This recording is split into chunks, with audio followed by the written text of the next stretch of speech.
Queridos radioyentes, bienvenidos a una nueva edición del programa Sistema Abierto, un espacio sonoro dedicado a temas de historia, pensamiento y reflexión crítica. Un canal abierto a inquietudes, de investigación, de lucubración, con teorías y meditaciones para mentes inquietas y curiosos heterodoxos. Porque cuando las cosas ocurren, nunca hay una única razón.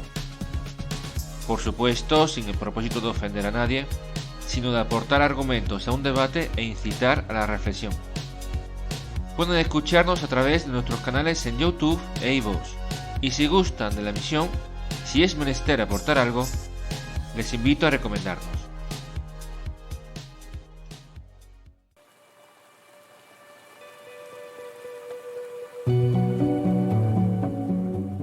Buenos días, buenas tardes, buenas noches. A la voz presenta este programa Omnios, que se complace en introducir una propuesta titulada La rebelde hija del Sokolevov. El título hace referencia a que probablemente sea una de las grandes novelas del último tercio del siglo XX. Estamos hablando de Pastoral Americana, del escritor ya fallecido, tristemente en el 2018, Philip Roth. La hija rebelde del Sokolevov viene a colación por dos motivos. La primera razón por recomendar una obra, quizás poco conocida entre el público general, pero de una calidad excepcional. Y el segundo motivo descansa en que va a tratarse de un programa dedicado a la rebeldía juvenil. De tal manera que Pastoral Americana se introduce por paralelismo con un suceso que, digamos, no ha dejado indiferente a nadie. En el verano del 2020, en plena irrupción mundial de la pandemia y a raíz de la muerte del afroamericano George Floyd a manos de la policía estadounidense, tuvieron lugar una serie de movimientos sociales de protesta pidiendo justicia y también exigiendo nuevas medidas contra el racismo, contra las desigualdades sociales en el seno de la sociedad estadounidense. Sin ninguna duda señalar que se trató de una causa justa. La lucha contra el racismo siempre es algo que debe movilizarnos, especialmente ante una muestra de brutalidad policial como la que se contempló. No obstante, lo discutible es lo que vino después, escenas que a muchos y a muchas causaron pábulo y estupor, y bastante intranquilidad, como fue el asalto a comercios, el toque de queda, luchas callejeras, etc. Pero más que esto, lo que suscitó el interés, o más bien la polémica, fue la fantasía política y socioeconómica que surgió en torno a esta protesta. Me retrotraigo a las imágenes del derribo de estatuas de importantes personajes, o incluso a algunas ideas felices como la disolución del cuerpo de policía, etc., etc. Estamos ante un acontecimiento con muchas lecturas, con muchas interpretaciones. En el anterior programa ya ofrecimos una, acerca de cómo analizar y examinar el papel de personajes como Cristóbal Colón. Hoy en Sistema Abierto vamos a tomar otra de las tantas posibles, concibiendo aquel espectáculo como un episodio de rebeldía juvenil. Quédense atentos, quédense a la escucha, comenzamos.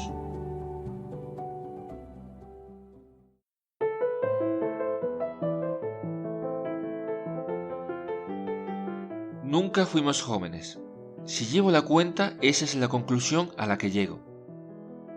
Los mejores años de mi vida estudiando, con la carrera a cuestas, posteriormente las oposiciones, esforzándome.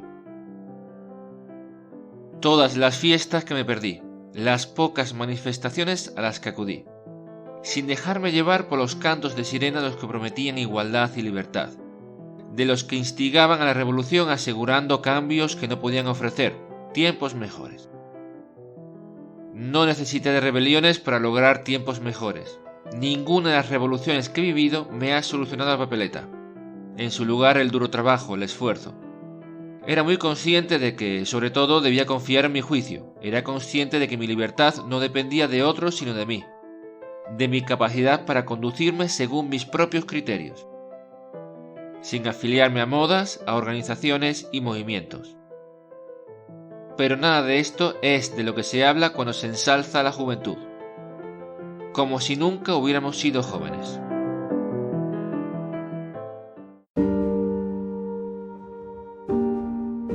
La lectura de Pastoral Americana no es fácil, eso hay que reconocerlo. Aunque para los que gustan de las emociones literarias fuertes, es de una intensidad inusitada, con una capacidad asombrosa de transmitir hasta los últimos resquicios de los sentimientos y pensamientos de los personajes ante una situación de asombro, consternación y estupor. En Pastoral Americana hay un narrador en primera persona, pero que no es el protagonista, más bien el intermediario, a través del cual nos llegan los sucesos del sueco Lvov, que no procede de Suecia precisamente, sueco por su aspecto, mas en realidad es judío. Philip Roth fue un escritor judío y se preocupó por mostrar las dificultades de inserción de unos personajes judíos en un entorno a menudo antisemita. El sueco Lvov, en principio, no fue el objeto de un gran rechazo. Admirado en el instituto como el gran deportista, casado con una reina de la belleza reconvertida perfecta ama de casa, con la cual tiene una hija en principio perfecta. La novela comienza su ambientación en los años 50, por lo tanto, el sueco Lvov es el epítome del sueño americano.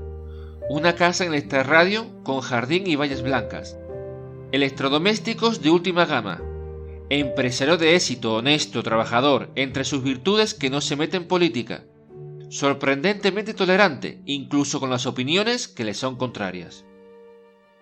En este entorno crece su hija, en principio un hogar feliz, educada en buenos colegios con la oportunidad de seguir sus estudios en la universidad.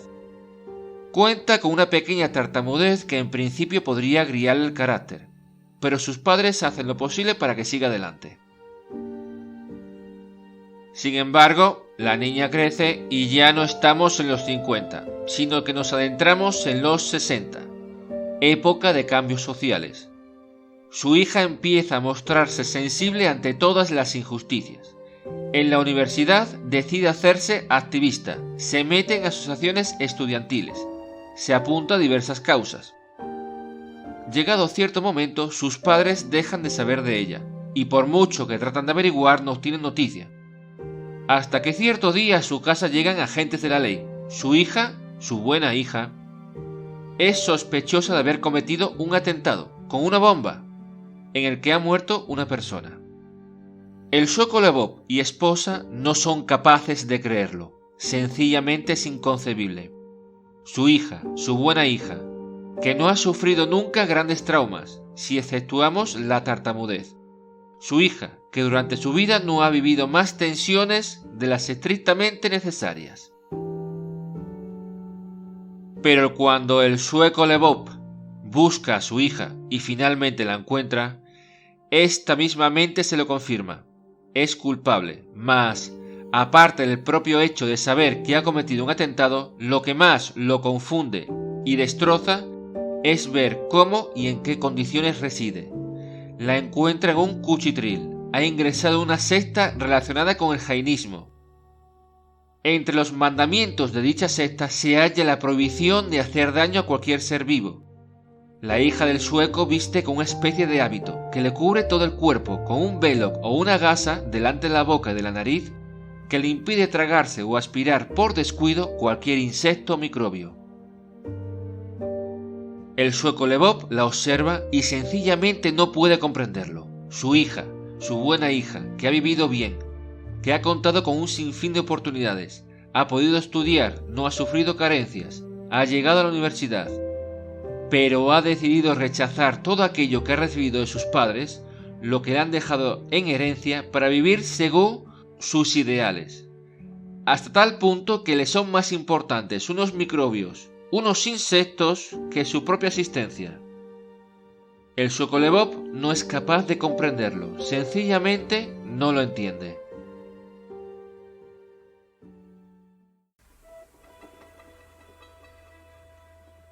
¿Y nosotros lo entenderíamos? ¿Tener hijos y que acaben rechazando el mundo que le estamos preparando? Es cierto que hoy en día no podemos decir que el panorama que ofrecemos a las nuevas generaciones sea mejor del que heredamos. Entre el cambio climático, la superpoblación, las tensiones migratorias o el agotamiento de los recursos. Pero aún así, en la medida de la pequeña escala o del corto alcance de nuestras acciones, creo que cada madre o padre a lo que aspira es que sus retoños vivan mejor de lo que ellos lo hicieron. Sin embargo, ahí llega la posibilidad de que la descendencia no lo entienda o incluso rechace todo este esfuerzo. Para consolarnos, podríamos pensar que el tema del conflicto generacional no es nuevo, nada rompedor en los campos del Señor. Ya Platón, el filósofo en los tiempos de la República ateniense, señalaba que a dónde iban a parar con semejante juventud. Ahora bien, resulta que el tema del conflicto generacional, a pesar de este dato, sí que es relativamente nuevo, aún más, de aquí a unas generaciones atrás. Me explico. Durante la mayor parte de la historia, para la estricta mayoría de la población campesina o perteneciente a la plebe urbana, la esperanza de vida se cernía entre los 30 y los 40 años. De hecho, es la esperanza de vida que todavía se conserva a pesar de los avances médicos en muchos países de África. De este modo, era altamente probable que el chico o la chica, nacido de una pareja, cuando llegara a la mayoría de edad, y en aquellos tiempos esta mayoría se estipulaba entre los 14 y los 16 años, sus padres ya hubieran fallecido. No sé si se dan cuenta de lo que significa esto. Estamos hablando de sociedades de progenitores adolescentes cuyos propios padres ya habían muerto. En este contexto, durante la mayor parte de la historia y para la mayor parte de la población, no hubo tanto conflicto generacional como relevo generacional. Con cada generación que emergía surgía una potencia, como una oportunidad para alterar y modificar el mundo de sus padres. Con la energía de la juventud, de la nueva vida, dispuestos a transformar el panorama. Estamos hablando de cuestiones como las revoluciones, las revueltas campesinas, los grandes cambios, alimentados por la fuerza y el entusiasmo de la masa de nuevos seres. Aunque, a decir verdad, la mayoría de estas oportunidades fueron oportunidades perdidas, puesto que la juventud implicaba potencia, potencial, pero ¿a dónde encaminarla? Muchas veces moviéndose como hijos perdidos, sin rumbo, alistándose con el primero que les hiciera caso y les ofreciera una identidad, como engrosar los ejércitos de los reyes que marchaban a la guerra, o, un caso muy especial, la Alemania nazi, que se nutrió de una juventud sin padres por haber muerto estos en los campos de batalla de la Primera Guerra Mundial.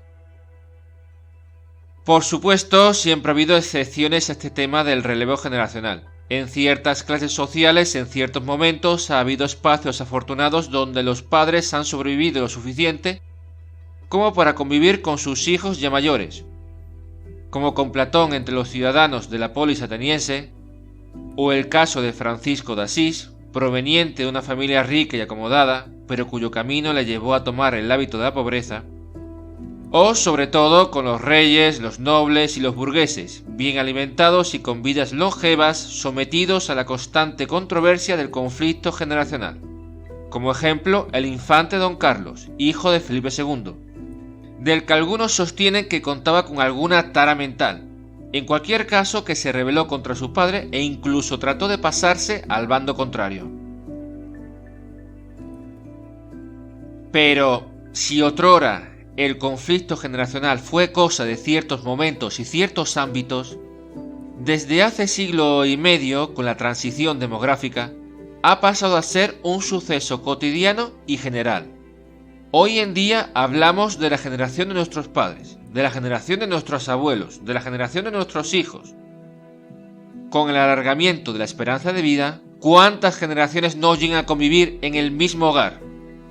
Y con respecto a las nuevas que surgen en cada década, adoptando su papel como una oportunidad de renovación, de transformación del mundo dado, con su propio estilo de música, su propia moda y manera de vestir, sus propios ideales, el rock en los 60, el pop en los 80, el reggaetón mal que nos pese en la actualidad. Y con esto regresamos al asunto que dio inicio a esta disertación, protestando por las causas sociales con movimientos extremistas y radicales que llegan a decir que la policía debería desaparecer y arrojan estatuas al río como tratando de reinventar el pasado. En otras palabras, inmersos en el pleno rechazo al mundo sobrevenido de sus padres. En cierto modo, el conflicto generacional no es un hecho negativo de por sí. produce riqueza, diversidad. Los jóvenes aportan un punto de vista nuevo y divergente, una nueva manera de pensar que se agrega y complementa a la forma de pensar de sus padres y sus abuelos. La sociedad se enriquece, se vuelve plural. Puede que estas acciones vistas el verano pasado suenen a extremistas, incluso a radicales y totalitarias, porque solo proponen una manera de pensar y nada fuera de ella. Pero ahí está el resto de la sociedad que se confronta. Y de esta confrontación surge una síntesis, una mezcolanza. Por ejemplo, se retoma la figura de Cristóbal Colón, y es contemplada de otro modo. Ni se la venera e idolatra como sucedía en el pasado, ni se la rechaza de pleno como pretenden estos movimientos estudiantiles. Como síntesis es estudiada en su contexto desde diversos puntos de vista, con diversas valoraciones. Y con ello se multiplica el panorama de posibilidades. Ahora bien, esta no es la única manera de entender estos movimientos del verano del 2020. Recordemos, antes hemos hablado de las oportunidades perdidas, de las generaciones que se unían a cualquiera que les indique un camino y cómo conseguir una identidad. No quiero decir que estos movimientos estudiantiles no sepan lo que quieren, al contrario, pero eso no quita que a lo mejor deban ser entendidos como la oportunidad perdida de nuestro tiempo, porque ¿a quién favorecen con su actitud? Demasiado ruido, derribar estatuas, llevar a cabo manifestaciones todos los días en plena pandemia con ideas felices que a muchos suenan como insensateces. ¿De verdad todo esto ayuda a luchar contra el racismo? ¿O más bien parece que enmascara el problema? Porque podríamos disertar acerca de lo que significa la emancipación. ¿Qué es necesario para que una persona oprimida se libere? El debate al respecto daría para otro programa, pero de momento y de manera simplificada decir que exige un doble esfuerzo.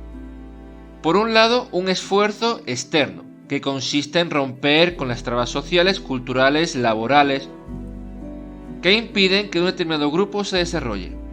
Esto justifica la protesta.